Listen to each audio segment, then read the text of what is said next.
My name is Nurman. I am a student from University of Lancang kuning, Prodi Manajemen Class 1.3. I will discuss the quality of Indonesian economic growth. Please pay your attention. Of the registration period of the presidential and vice presidential candidates for the 2019 presidential election, the public is fused with some of the economic achievement of President Joko Widodo or Jokowi government, which are considered now in accordance with the expectation or promise he made during the 2014 presidential election campaign. One indicator is economic growth that is far from the initial target, which is 7% or even slightly missed the target of the state budget or APBN. The economic growth achieved by the government, which was considered far from a promise at the beginning of its reign, was increasingly noisily voiced by the opposition. Meanwhile, related to growth in household consumption, the Indonesian government has managed to keep the growth of this component in the range of 5%. This condition can be realized because the government is able to keep the inflation rate below 4% in accordance with the APBN target and is still within the target range of Bank Indonesia, which is 2.5 until 4.5%.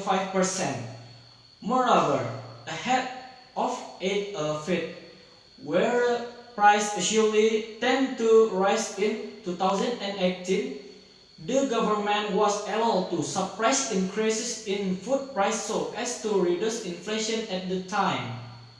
Beginning in 2018, Indonesian economic growth in the first quarter 2018 continued to show stability at 5.06%, and the most surprising was the economic growth based on the province. So Papua as the province with the highest economic growth at 28.93%.